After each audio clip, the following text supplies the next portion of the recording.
Hello भाई और बहन।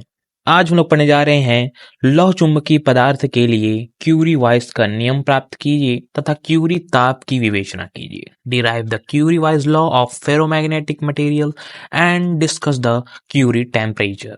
तो क्यूरी टेम्परेचर के बारे में अगर आपको जानना है तो यहाँ पर आप साइड में क्लिक कीजिएगा, इस साइड यहाँ बस आपका आ गया होगा, वहां बस आपको क्यूरी टेम्परेचर के बारे में मिल जाएगा। तो आज हम लोग डिस्कस करने वाले हैं हमारे क्यूरी वाइस का टिप्पणी लिखिए और साथ ही साथ उनके इक्वेशन को हम लोग आज सॉल्व करने वाले हैं।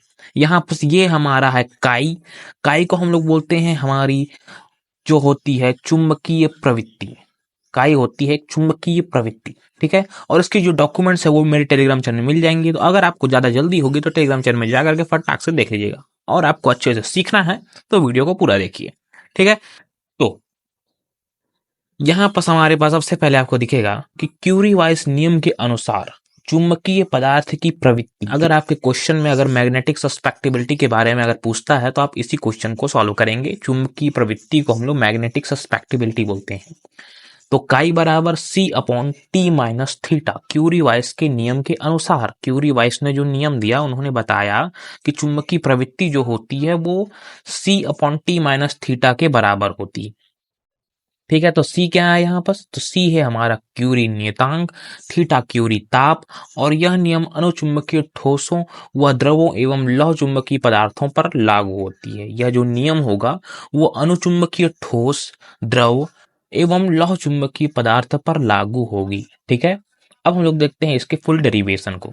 तो अनुचुंबकीय पदार्थ के लेंजेविन के सिद्धांत को लौह चुंबकीय पदार्थ पर लागू करने के लिए वाइस ने यह कल्पना की। अनुचुंबकीय पदार्थ क्या होते हैं? अनुचुंबकीय पदार्थ आप जानते होंगे कि वे ठोस पदार्थ जो कि चुंबकीय क्षेत्र में दुर्बल चुंबक की भांति व्यवहार करते हैं, और यह मतलब चुंबकीय क्षेत्र की दिशा की ओर चुंबकित होते हैं या फिर उनकी दिशा की ओर अनुगत होते हैं, ठीक है। तो यहाँ पर अनुचुंबकीय पदार्थ के लेंजेविन के सिद्धांत को लौह चुंबकीय पदार्थ पर लागू करने के लिए, यहाँ पर लेंजेविन का सिद्धांत है क्या उसको आपको समझना होगा। तो लेंजेविन ने अपने सिद्धांत में बताया कि अनुचुंबकीय पदार्थ के चुंबकीय गुण के समझने के लिए, अनुचुंबकीय पदार्थ जो होता है उसके चुंबकीय गुण को समझने के लिए लेंजेविन ने एक सिद्धांत दिया जिसे हम लोग लेंजेविन का सिद्धांत कहते हैं, ठीक है। तो लौह चुंबकीय पदार्थ पर लागू करने के लिए वाइस ने यह कल्पना की कि लौह चुंबकीय पदार्थ में चुंबकन केवल बाह्य क्षेत्र बी के कारण ही नहीं होता बल्कि यह आंतरिक क्षेत्र के कारण भी होता है। अब आप इस 3D डायग्राम के माध्यम समझ रहे होंगे कि यहाँ पर आप देख सकते हैं हमारा एक गोला है, वो चुंबक की तरफ सटता है। जैसे चुंबक से सटता है तो उसको जब हम लोग हीट देते हैं तो वह चुंबक से दूर चले जाता है, मतलब वो चुंबक को छोड़ देता है। तो इसका मतलब क्या समझ में आ रहा है? इसका मतलब यह समझ में आ रहा है कि यह हमारे जो बाह्य क्षेत्र से तो चुंबकित हो ही रहा है, साथ में इसके आंतरिक क्षेत्र के कारण भी इसमें चुंबकत्व उत्पन्न हो रहा है, तभी इसको गर्म करने पर ये छोड़ दे रहा है उसको। तो वही चीज है कि चुंबकन केवल बाह्य क्षेत्र बी के कारण ही नहीं होता बल्कि यह आंतरिक क्षेत्र के कारण भी होता है, जो कि अणुओं की अन्योन्य क्रिया के कारण उत्पन्न होती है। अणुओं की अन्योन्य क्रिया क्या होती है? मतलब एक दूसरे में बल लगा करके एक दूसरे को प्रभावित करना अन्योन्य क्रिया कहलाता है। तो अणुओं की अन्योन्य क्रिया के कारण यह उत्पन्न होता है, ठीक है। वाइस ने यह माना कि आंतरिक क्षेत्र Bi चुंबकन तीव्रता m के समानुपाती होती है। यहाँ पर जो हमारे आंतरिक क्षेत्र होगा वो आंतरिक चुंबकीय क्षेत्र Bi, और बाह्य क्षेत्र मतलब और जो चुंबकन तीव्रता के m के वो समानुपाती होगा, ठीक है। अब यहाँ पर जो Bi हम समानुपाती m लिख देंगे, और समानुपाती के चिन्ह को अब जब हम हटाएंगे तो हमारे पास एक नियतांक प्राप्त होगा C, ठीक है, जिसे हम लोग वाइस फैक्टर कहेंगे। C यहाँ पर जो प्राप्त हुआ उसे हम लोग वाइस फैक्टर कहेंगे। अब यहाँ पर वाइस फैक्टर में आपको ध्यान रखना है कि प्रभावी चुंबकीय क्षेत्र ज्ञात करेंगे Be।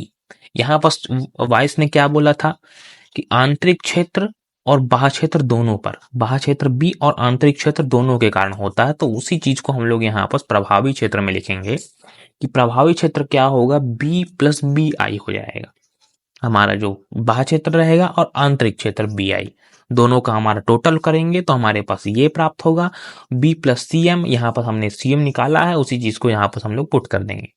अब लेंजेविन के अणुचुंबकीय सिद्धांत से हमें यह मालूम होता है, लेंजेविन ने अणुचुंबकीय सिद्धांत में हमें यह बताया है कि m मतलब जो हमारा था चुंबकन तीव्रता, चुंबकन आघूर्ण बराबर जो होता है वो n mu square b upon 3 के टी होता है। n यहाँ पर क्या है? प्रति इकाई आयतन परमाणुओं की संख्या है। हमारे बहुत सारे कणों से मिलकर के बना होता है, जैसे आप जानते होंगे हमारा जो होता है कणों से मिलकर के परमाणु बनता है, परमाणु से अणु बनता है, फिर अणु से पूरा एक तत्व बनता है। उसी प्रकार से यहाँ पर हमारे सबसे छोटे कण होंगे n, उन कणों की संख्या म्यू स्क्वायर, म्यू यहाँ पर है प्रत्येक परमाणु में चुंबकीय द्विध्रुव आघूर्ण।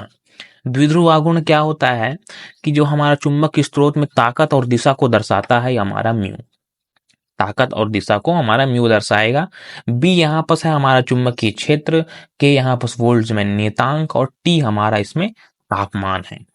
ठीक है, अब यहाँ पर हम लोग देखते हैं कि इस समीकरण के पद में हमारे पास m प्राप्त हो रहा है।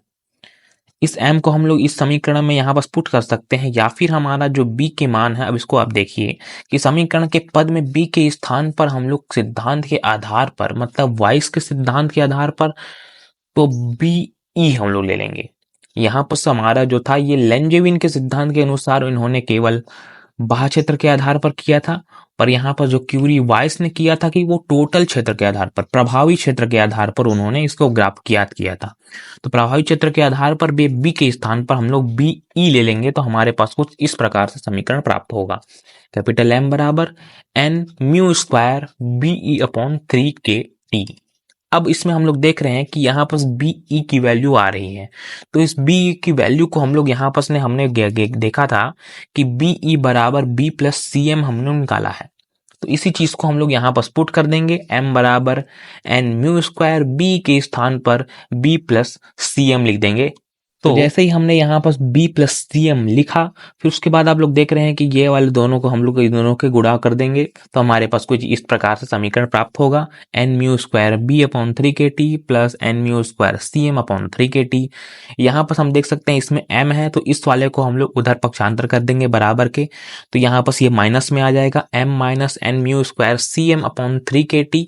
अब यहाँ पर क्या है कि यहाँ पर m दिख रहा है और यहाँ पर भी m है, तो m और m को हम लोग यहाँ से कॉमन ले सकते हैं, तो यहाँ पर से हम लोग m कॉमन ले लिए, तो इस प्रकार से हमारे पास आया। m कॉमन लेने के पश्चात 1 minus n mu square C upon 3 के टी हमारे पास बचा। अब इस वाले समीकरण को हम लोग इधर भेज देंगे इसके बटे के रूप में, तो यहाँ पर हमने m बराबर निकाला, तो n mu square b upon 3 के T n minus n mu square C upon 3 के टी प्राप्त हुआ। अब यहाँ पर आप लोग देख रहे होंगे कि m है और यहाँ पर एक b है, तो हम b को उधर पक्षांतर करेंगे तो m अपॉन b हो जाएगा, कोई भी दिक्कत वाली बात यहाँ पर नहीं है।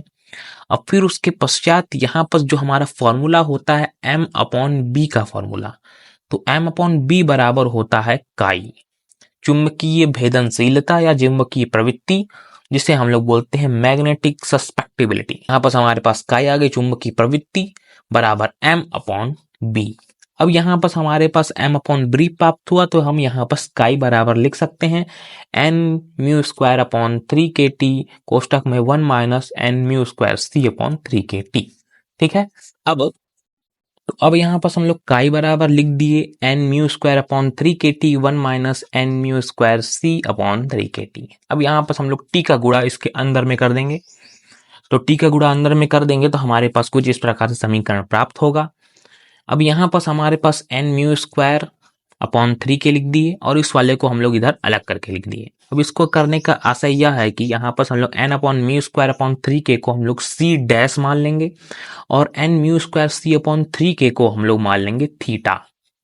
तो यहाँ पर अब c डैश और थीटा क्या है, तो c डैश है हमारा क्यूरी नियतांक और थीटा है हमारा क्यूरी ताप। तो इसको हम लोग यहाँ पर लिख देंगे कि काई बराबर हो जाएगा c dash into 1 upon T minus theta. तो यहाँ पर काई बराबर c dash upon T minus theta, यहाँ पर c जो है वो हमारा क्यूरी नियतांक हो जाता है और थीटा को हम लोग क्यूरी ताप कहते हैं।